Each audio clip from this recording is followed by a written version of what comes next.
আসাউদ্দিন ওয়েসি সাহেব তিনি বলছেন যে একটা মসজিদ ধ্বংস করলে আমরা 100টা মসজিদ করব।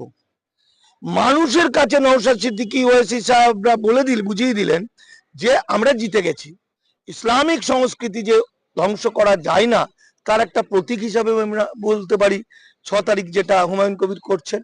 বাবরি মসজিদ মানে রামের জন্মভূমি ভেঙে বাবরি মসজিদ করেছেন বাবর, এটা অলীক, কল্পনা করা যায় না, মিথ্যা কথা। আমরা জানি যে ওই অযোধ্যাতে যেখানে বাবরি মসজিদ, সেখানে ঠিক একই সময় জন্মগ্রহণ করেছিলেন তুলসী দাস, যিনি রামায়ণ রচনা করেছেন।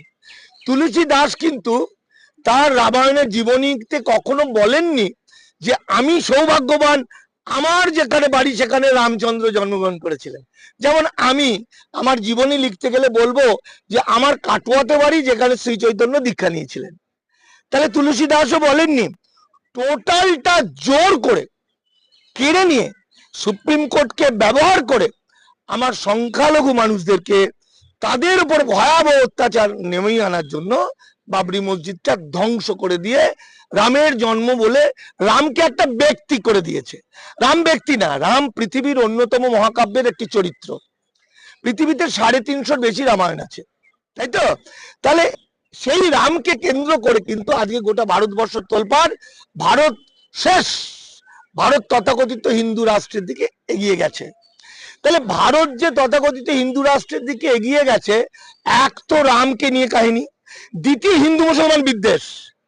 হিন্দু মুসলমানের দাঙ্গা যত হয়েছে 1925 সালে আরএসএস প্রতিষ্ঠার পর থেকে, যত দাঙ্গা হয়েছে, যত মুসলমানকে কাটা হয়েছে, মারা হয়েছে, তত বেশি আরএসএস ছড়িয়ে পড়েছে। তাহলে তারও তো একটা লিমিট আছে। তাহলে আজ আর হিন্দু নাম্বার 1, নাম্বার 2 হচ্ছে এই যে আমি মানিক ফকির, আর একটা মানিক ফকির পৃথিবীতে হতে পারে না, আর একটা রেপ্লিকা হতে পারে। মানিক ফকিরের মতো দেখতে আর একটা লোক হতে পারে। তো বাবরি মসজিদ আর একটা হয় নাকি? পৃথিবীতে কোনোদিন বাবরি মসজিদ আর একটা হবে না। বাবরি মসজিদের একটা ইতিহাস যদি আমরা বলি, তাহলে 1525 খ্রিস্টাব্দে চাকদাই যুবক ভাগ্য অন্বেষণে বাবার কাছ থেকে প্রত্যাখ্যাত হয়ে তেজ্যপুত্র হয়ে বাবর এসেছিলেন ভারতবর্ষে, এবং মাত্র 5 বছর তিনি ছিলেন, যে 5 বছরে আমার যতটা মনে পড়ছে 3টে বড় বড় যুদ্ধ করেছিলেন। বলে 3টে যুদ্ধ করার সময় তৎকালীন সময়ে উচ্চবর্ণে অর্থাৎ ব্রাহ্মণ, ক্ষত্রিয়, বৈশ্যরাই কিন্তু মোগল সম্রাটদের পাশাপাশি ঘুরঘুর করতো, বিভিন্ন পদে থাকতো। সুতরাং ব্রাহ্মণরা থাকা সত্ত্বেও, ক্ষত্রিয়রা থাকা সত্ত্বেও 6 তারিখটা অত্যন্ত গুরুত্বপূর্ণ। কারণ 6 তারিখে 1992 সালে আমরা কালো দিন দেখেছিলাম। ঐতিহাসিক বাবরি মসজিদকে ধ্বংস করে একটা বার্তা দিয়েছিল, এবং অমিত পটেলের লাস্ট ডেটও ওই জন্য 5 তারিখ রেখেছে, একটা বার্তা মানুষকে বোঝানোর জন্য। আবার 2-3 দিন আগে আমরা একটা খবর দেখলাম, আসাউদ্দিন ওয়েসি সাহেব যিনি বলছেন যে একটা মসজিদ ধ্বংস করলে আমরা 100টা মসজিদ করব। অর্থাৎ এই যে আইনের মধ্য দিয়ে তিনি আর যেতে পারছেন না, মানে আইনের আর কোনো প্রভিশন নেই, এটা উনি বুঝিয়ে দিলেন। এমনকি 15ই সেপ্টেম্বর যে মামলার রায় বেরোলো সুপ্রিম কোর্টে ওয়াকআপ নিয়ে, সেটাতে 73টা মামলাকে অন্যায়ভাবে ধ্বংস করে দেওয়া হলো, শেষ করে দেওয়া হলো, হারিয়ে দেওয়া হলো মুসলমানকে। মুসলমান নেতারা ইনক্লুডিং ওয়েসি সাহেবও মানুষকে বললেন না। মানুষের কাছে নওশাদ সিদ্দিকী ওয়েসি সাহেবরা বুঝিয়ে দিলেন, এই কলকাতা হাইকোর্টের ফিরদৌস শামীমরা বুঝিয়ে দিলেন যে আমরা জিতে গেছি। মানেটা এরকম। অর্থাৎ মানুষ ঘুমিয়ে পড়লো।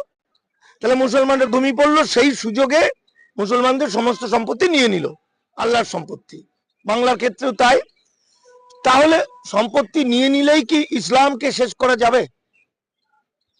আইনগতভাবে হয়তো শেষ করলো, বা ওই মসজিদগুলো হয়তো হাজারদুয়ারিটা একটা আদানি আম্বানির হোটেল হতে পারে, কিন্তু দিনটা কবে? 6ই ডিসেম্বর। অত্যন্ত তাৎপর্যপূর্ণ হচ্ছে 5ই ডিসেম্বর এমন একটা দিন যেদিন ভারতবর্ষের ইসলাম সংস্কৃতিকে ধ্বংসের ধ্বংস করার একদম পরিকল্পনা, এবং শেষ দিন অর্থাৎ 5ই ডিসেম্বর উমিদ পোর্টালের লাস্ট ডেট। আমি যদি পশ্চিমবঙ্গ উত্তরপ্রদেশ ধরি, তাহলে উত্তরপ্রদেশে 1,26,000 আল্লাহর সম্পত্তি আছে, মসজিদ, মাজার, মক্তব, মাদ্রাসা, গোরস্থান, যেটা ওরা বাঁচাতে পেরেছে 1 মাস আগে পর্যন্ত 150টা মতো, 1,26,000 মতো। গত কয়েকদিন আগে অল ইন্ডিয়া পার্সোনাল ল বোর্ডের পশ্চিমবঙ্গের যে দায়িত্বের কামরুজ্জামান, মৌলানা কামরুজ্জামান, তিনি বলছেন বাংলার 80,000 ওয়াকফ সম্পত্তি, মানে মসজিদ ইত্যাদি ইত্যাদি, সেগুলো ওয়াকফ বা ইউজার, যেগুলো গভর্নমেন্ট নিয়ে নিচ্ছে, পড়ে আছে যেগুলো, যে 8,000 যেটা রেজিস্ট্রি করে বাঁচানো যেত, সেগুলো প্রচার না থাকার কারণে হয়তো এখনো পর্যন্ত 200 বাঁচানো গেছে। ফলত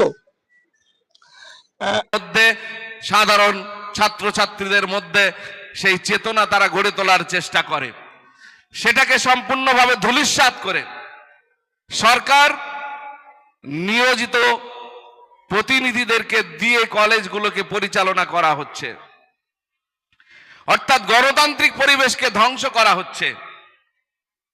সাধারণ মানুষের অধিকার, শিক্ষা, স্বাস্থ্য, কর্মসংস্থানের জায়গাগুলো সম্পূর্ণ সংকুচিত করা হচ্ছে।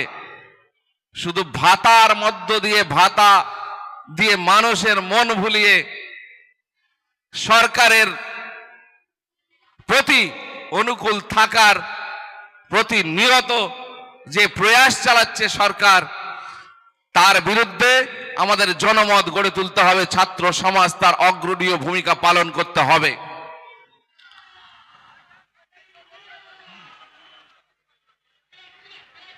আমাদের একটা বড় মিছিল আসছে, সুযোগ করে দেবেন তারা যাতে ভিতরে আসতে পারে।